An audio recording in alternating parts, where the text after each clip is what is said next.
34年，我哋嘅目標咩呢？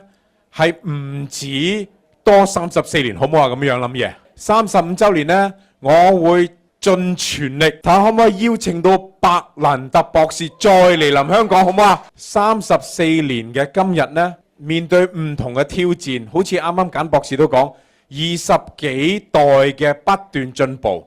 你估我哋未來會唔會繼續進步？應承你係不斷求進步，能夠更改良嘅話，我哋係會追求嘅。